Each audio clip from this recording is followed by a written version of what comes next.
ಶಾಸಕ ಬಾಲಕೃಷ್ಣ ಅವರು ಸ್ವತಃ ಫೋನಿನಲ್ಲಿದ್ದಾರೆ ನಮ್ಮ ಜೊತೆ. ಬಾಲಕೃಷ್ಣ ಅವರೇ, ರೈತ ಮಹಿಳೆಯರು ಕೆಲವರು ಏಷ್ಯಾನೆಟ್ ಸುವರ್ಣ ಜೊತೆ ಮಾತಾಡ್ತಾ ಹೇಳಿದ್ರು 15 ದಿನ ಕಾಲಾವಕಾಶ ಕೇಳಿದ್ರು. ಈಗ ನೋಡಿದ್ರೆ ಸರ್ವೆ ಮಾಡಿಸ್ತಾ ಇದ್ದಾರೆ, ನಾವು ಭೂಮಿ ಕೊಡಲ್ಲ ಅಂತ. ಇವತ್ತೇನಾಗಿದೆ ಅನ್ನೋದನ್ನ ನಿಮ್ಗೆ ಈಗಾಗಲೇ ಇನ್ಫಾರ್ಮೇಶನ್ ಬಂದಿರಬಹುದು ಸರ್. ಅಧಿಕಾರಿಗಳ ಕಾರುಗಳ ಗಾಜುಗಳು ಪುಡಿ ಪುಡಿ ಆದವು, ಪೊರಕೆ ಏಟು ಬಿತ್ತು. ಈ ಸನ್ನಿವೇಶದ ಬಗ್ಗೆ ನಿಮ್ಮ ಮೊದಲ ರಿಯಾಕ್ಷನ್ ಏನು? ಮೇಡಮ್, ಈಗ ನಾವು ಅವ್ರಿಗೆ ಹೇಳಿರೋದು ಸತ್ಯ. ನಾವ್ ಹೇಳಿರೋದು ಯಾರು ಒಪ್ಪಿಗೆ ಕೊಡಲ್ಲ ಅವ್ರನ್ನ ನಾವು ಮಾತಾಡ್ಸಲ್ಲ ಅಂತ. ಯಾರು ಒಪ್ಪಿಗೆ ಕೊಟ್ಟಿರೋ ರೈತರ ಅವರು JMC ಮಾಡಿಸ್ಕೊಳಕ್ ಯಾರು ರೈಟಿಂಗ್ ಹೇಳಿ ನಮ್ಗೆ ಮಾಡ್ಕೊಡಿ ಅಂತ ಕೊಟ್ರೆ ಮಾತ್ರ ಮಾಡಿಸ್ತೀವಿ ಅಂತ ಹೇಳಿದೀವಿ. ನಾವು ಒಪ್ಪಿಗೆ ಕೊಡದೇ ಇರೋರ್ಗ ಹತ್ರ ಯಾರ ಹತ್ರ ಕಳಿಸ್ತಾ ಇಲ್ಲ. ನಾವು ಯಾರು ಒಪ್ಪಿಗೆ ಕೊಟ್ಟಿದ್ದಾರೆ ಅವ್ರ ಹತ್ರ ಮಾತ್ರ JMC ಮಾಡಕ್ ಹೋಗಿದ್ದಾರೆ. ಅಲ್ಲ, ಈಗ ಸರ್ವೆ ಜಾಗಕ್ಕೆ ನಮ್ಮ ಪರ್ಮಿಷನ್ ಇಲ್ಲದೆ ನಮ್ ಜಾಗನ ಸರ್ವೆ ಮಾಡಕ್ ಬಂದಿದ್ದಾರೆ. ಅವ್ರ ಜಾಗಕ್ಕೆ ಹೋಗಲ್ಲ ಮೇಡಮ್. ಅವ್ರ ಪರ್ಮಿಷನ್ ಅಲ್ಲ, ಅವ್ರು ಒಪ್ಪಿಗೆ ಕೊಡಿದ್ರೆ ನಾವು ಕಳ್ಸೋದೇ ಇಲ್ಲ ಅಂತ ಹೇಳಿದೀವಲ್ಲ.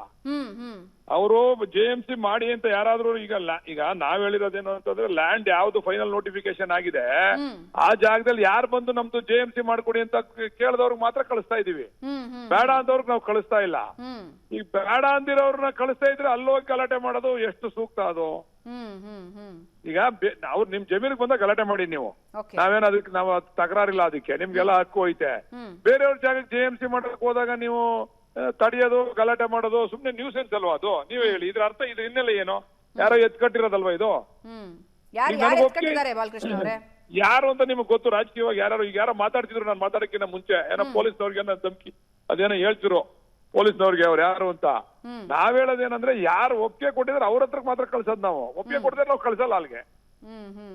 ಒಪ್ಪಿಗೆ ಕೊಟ್ಟಿರೋರ ಹತ್ರಕ್ ಹೋದಾಗ ಇವ್ರು ಯಾರೋ ಬಂದು ಗಲಾಟೆ ಮಾಡಿದ್ರೆ ಅದು ಕಾನೂನು ರೀತಿ ಕ್ರಮ ಆಗ್ತದೆ. ಅವಾಗ ತೊಂದ್ರೆ ಯಾರು ಅನುಭವಿಸ್ತಾರೆ? ಯಾರು ಗಲಾಟೆ ಮಾಡೋದು ಅವ್ರು ಅನುಭವಿಸ್ತಾರೆ. ಪೊಲೀಸ್ ಅಧಿಕಾರಿಗಳ ಮೇಲೆ ಕೈ ಮಾಡಿದ್ರೆ ನಿಮ್ಗೆ ಗೊತ್ತು ಯಾವ ಸೆಕ್ಷನ್ ಅಲ್ಲಿ ಕೇಸ್ಗಳಾಗ್ತವೆ ಅಂತೇಳಿ. ನಿಮ್ ಹತ್ರ ನಿಮ್ ಜಾಗಕ್ಕೆ ಬಂದಾಗ ನೀವು ಅಪೋಸ್ ಮಾಡಿ, ಆವಾಗ ನೀವು ನಮ್ಗೆ ಹೇಳಿ ಬಲವಂತವಾಗಿ ನೀವು ಅಕ್ವೈರ್ ಮಾಡ್ತಾ ಇದೀರಾ ಅಂತ. ಯಾರು ನಮ್ಗೆ ಬೇಕು ಅಂತ ಬಂದಿರೋರ್ಗೆ ನಾವು ಮಾಡ್ತಾ ಇದೀವಿ JMCನ. ಆಮೇಲೆ ಫೈನಲ್ ನೋಟಿಫಿಕೇಶನ್ ಆದ್ಮೇಲೆ ನಾಳೆ ಬೆಳೆ ಇರ್ತದೆ. ಈಗ ರೇಷ್ಮೆ ಇರ್ತದೆ ಅನ್ಕೊಳ್ಳಿ. ಅವರು ಫೈನಲ್ ನೋಟಿಫಿಕೇಶನ್ ಆಗಿದ್ರೆ ರೇಷ್ಮೆ ಬಿಟ್ಬಿಡ್ತಾರೆ. ಈಗ ರೇಷ್ಮೆಗೆ ಎಕರೆಗೆ 15,000 ಏನೋ ಫಿಕ್ಸ್ ಮಾಡವ್ರೆ. ಆ ರೇಷ್ಮೆ ಏನಾರ ಹಾಳಾದ್ರೆ ಅವ್ನ್ ರೈತನಿಗೆ ತೊಂದ್ರೆ ಅಲ್ವಾ ಅದು? ಯಾರು ಕಟ್ಕೊಡ್ತಾರೆ ರೈತರಿಗೆ? ಅವಾಗ ನಾವು JMC ಮಾಡಕ್ ಹೋದಾಗ ಈಗ ಅವ್ರು ಬಾಳೆ ಇದೆ, ಬಾಳೆಗೆ 15,000 ಎಕರೆಗೆ 20,000 ಫಿಕ್ಸ್ ಮಾಡವ್ರೆ. ನಾಳೆ ಬಾಳೆಗೆ ಏನಾದ್ರೂ ಏನೋ ಹೆಚ್ಚು ಕಡಿಮೆ ಹೋದ್ರೆ ಬಾಳೆ ಆ JMC ದುಡ್ಡು ಯಾರು ಕಟ್ಕೊಡ್ತಾರೆ ರೈತರಿಗೆ? ಅವ್ರಿಗೆ ತೊಂದ್ರೆ ಅಲ್ವಾ? ಅದಕ್ಕೆ ಅವ್ರೇನ್ ಮಾಡಿದಾರೆ, ನಮ್ದು ಮಾಡ್ಕೊಡಿ ನೀವು. ಅವ್ರದ್ ಬೇಡ, ಯಾರು ಬೇಡ ಅಂದ್ರೆ ಅವ್ರದ್ ಮಾಡೋದ್ ಬೇಡ. ನೀವ್ ಯಾರು ಬೇಕು ಅಂದ್ರೆ ಅವ್ರದ್ ಮಾಡಿ ಅಂತ ಅಂದಾಗ ಅವ್ರು ಮಾಡಕ್ ಹೋದಾಗ ಇವ್ರು ಬೇಡ ಅನ್ನೋರು ಬಂದು ಗಲಾಟೆ ಮಾಡಿದ್ರೆ ಇದ್ ಏನ್ ಅನ್ಕೋಬೇಕು ನಾವು? ಇದಕ್ಕೇನ ನೀವೇ ಹೇಳ್ಬೇಕು ಏನ್ ಮಾಡ್ಬೇಕು ಅಂತ. ಜಾಗಕ್ಕೆ ಏನಾದ್ರು ಹೋಗ್ತಾ ಇದ್ದೀರಾ ನೀವು? ಅಲ್ಲ, ನಾನು ಹೋಗ್ಬೇಕು ಅಂದ್ರೆ ಹೋಗ್ತೀನಿ. ನನ್ಗೆ ಗೊತ್ತಿಲ್ಲ ಮಾಹಿತಿ. ನಾನು ಮೀಟಿಂಗ್ ಅಲ್ಲಿದ್ದೆ. ನನ್ಗೆ ಅಧಿಕಾರಿಗಳು ನನ್ಗೆ ಫೋನ್ ಮಾಡಿ ಹೇಳಿದ್ರು ಹಿಂಗ ಆಗ್ತಿದೆ ಅಂತ.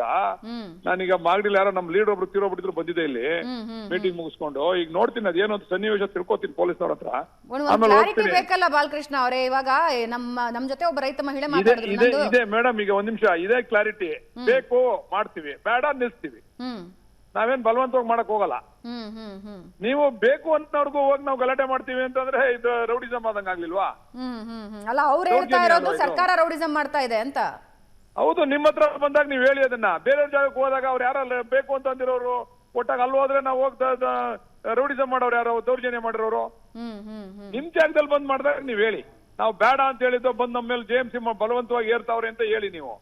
ನಾವು ಬಲವಂತವಾಗಿ ಯಾರಿಗೂ JMC ನಾವು ಒಪ್ಪಿಗೆ ಮಾಡ್ತಾ ಇಲ್ಲ. ಯಾರು ಒಪ್ಪಿಗೆ ಕೊಡ್ತಾರೆ ಅವ್ರಿಗೆ ಮಾತ್ರ JMC ಮಾಡ್ತಾ ಇದ್ದೀವಿ. ರೈಟ್. ಧನ್ಯವಾದ ಬಾಲಕೃಷ್ಣ ಅವರೇ. ಮತ್ತಷ್ಟು ಸುದ್ದಿ ಬ್ರೇಕ್ನ ನಂತರ.